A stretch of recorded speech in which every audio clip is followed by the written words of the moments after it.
नमस्कार। Hindi dictation YouTube channel पर आप सभी का स्वागत है। बीएसएफ एएसआई स्टेनो और high court steno candidates dictation लिखने के लिए तैयार रहिए। इस तरह के अटपटे मैटर आप लोग हमेशा रेडी रहिए लिखने के लिए, ठीक।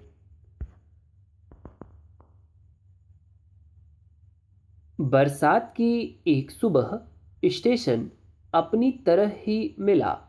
कितनी भावनाओं का केंद्र है रेलवे स्टेशन। कोई छोड़ने आया है तो उसकी विदाई के आंसू में शामिल हो जाता है, तो कभी किसी के आने की खुशी के आंसू में अपना स्थान बना लेता है। एक साथ इतनी खुशी और इतने गम के विरोधाभास का केंद्र है स्टेशन। हम सब भी एक दिन ऐसे ही स्टेशन पर एक दिन आएंगे और फिर अलविदा हो जाएंगे, अपनी यादें छोड़कर, जिन्हें सुबक सुबक कर कुछ अपने याद करेंगे। सबकी यात्राएं तय हैं।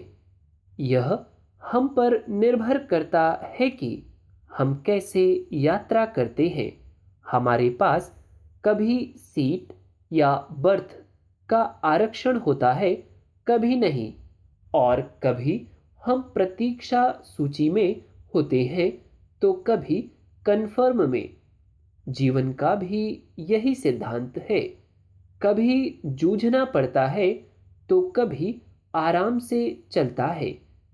स्टेशन पर आने के पहले की तैयारी पर यात्रा की सुविधा असुविधा बढ़ती है।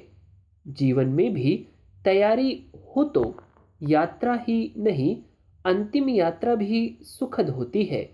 यह भी है कि किसी भी पल किसी स्टेशन पर उतरना पड़ सकता है। बाकी यात्री आगे यात्रा जारी रखते हैं। यह क्रम लगातार चलता है। स्टेशन पर पूछताछ कक्ष की तरह जीवन में भी हमारी ज्ञान परंपरा हमारा पूछताछ केंद्र है, जो हमेशा कहता है कि मैं आपकी क्या सहायता कर सकता हूँ। स्टेशन पर प्रतीक्षालय की तरह जीवन में भी कुछ प्रतीक्षालय होना चाहिए। जाकर कहीं थोड़ा ध्यान, ज्ञान, गान प्राप्त कर लेने से हमारा मन भी ताजा हो जाता है। स्टेशन पर हमारे सहयोग के लिए कुली होते हैं। जीवन में भी जितना भार कम होगा उतना कम निर्भर रहना पड़ेगा। ट्रेन में टिकट की जांच होती है कि आपकी यात्रा कहीं अवैधानिक तो नहीं है। जीवन में भी गलत मार्ग पर चलने का खमियाजा भिन्न भिन्न प्रकार से अदा करना होता है। जीवन में टिकट जांच करने वाली प्रकृति होती है, जो कहती है जैसा करोगे वैसा भरोगे।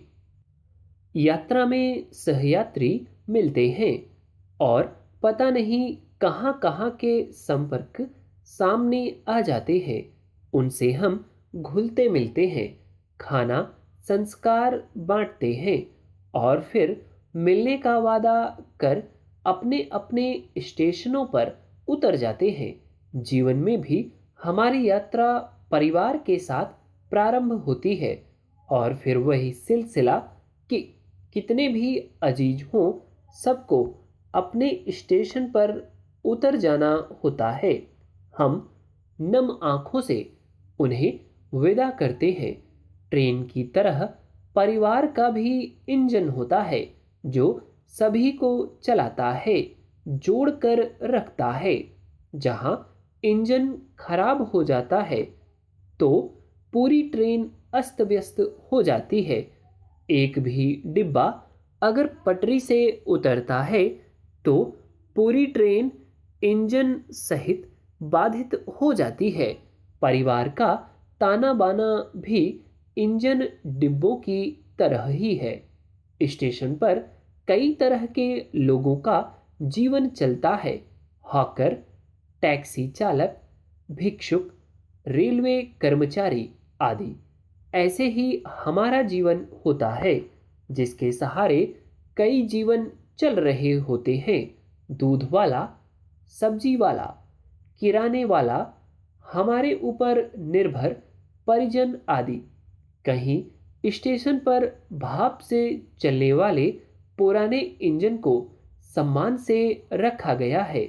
जीवन के स्टेशन पर भी हमारे बड़े बूढ़े इसी सम्मान की आशा रखते हैं। इन्होंने भी कभी वक्त को चलाया होगा। वास्तव में एक पीढ़ी जो फल पेड़ों से तोड़कर खा रही होती है, वह पिछली पीढ़ी ने ही लगाए होते हैं। यही पेड़ बनकर फल देंगे आगे चलकर। ट्रेन के लिए सिग्नल होते हैं कि कब चलेगी, कब नहीं चलेगी। जीवन में भी सिग्नल मिलते हैं कि अब हमें संभलना है और कब रफ्तार कम या तेज करना है। रिश्तों की शंटिंग अनुभवी हाथों से ही होती है, वरना ढीली रहने पर दुर्घटना का भय रहता है। स्टेशन पर साफ सफाई हो तो अच्छा लगता है, वैसे ही जीवन भी साफ सुथरा हो तो वह व्यक्तित्व अलग ही कहलाता है। स्टेशन से गुजरती रेल की पटरियां एक दूसरे से पर्याप्त दूरी बनाकर एक दूसरे की निजी जगह को ध्यान में रखते हुए साथ साथ चलती हैं और सुदूर देखने पर लगता है कि आगे जाकर वे एक हो गई है। यही संदेश है कि हजारों किलोमीटर हम एक दूसरे का सम्मान करते हुए साथ साथ चल सकते हैं। परिदृश्य हमें एक कर ही दिखाएगा। अहन के बगैर जीवन सरल समतल हो जाता है। लगभग हर स्टेशन पर कई तरह के पंछियों के आशियाने होते हैं। उनके बच्चे वहीं पैदा होते हैं, बड़े होते हैं और दूर गगन में विलीन हो जाते हैं। जीवन में महत्वपूर्ण यह नहीं है कि हम कितना जीते हैं, महत्वपूर्ण यह है कि कैसे जीते हैं। स्टेशन पर बने पुल एक दूसरे को चंद सीढ़ियों से जोड़ देते हैं। जीवन में भी जुड़ना महत्वपूर्ण है। यह तभी संभव है जब हमें सीढ़ियां बनाना आ जाए। रिश्तों की, जज्बातों की, भावनाओं की, सौहार्द की, अपनेपन की सीढ़ियां बगैर पुल के फासले रहते हैं। इसलिए पुल हमारी आवश्यकता होना चाहिए। That's all. इस डिक्टेशन की पिक आपको टेलीग्राम चैनल पर मिल जाएगी। ठीक, उम्मीद करता हूँ डिक्टेशन आपने काफ़ी अच्छा लिखा हो। जिन लोगों से छूटा या गलत लिखा गया है या आउटलाइन सही नहीं बन पाई है, प्लीज़ 2 बार 3 बार लिखिए, बार बार प्रयास करिए। इस तरह के नए वर्ड्स जो आपको आज पहली बार मिल रहे हैं शॉर्ट हैंड में, ठीक, उनको बनाने का प्रयास करिए अलग से, फिर डिक्टेशन को लिखिए। ठीक, जब तक आप नए मैटर नहीं लिखेंगे तब तक आप एग्ज़ाम में क्या आने वाला है उससे काफ़ी डरे से रहेंगे कि वहाँ क्या बोला जाए क्या नहीं बोला जाएगा।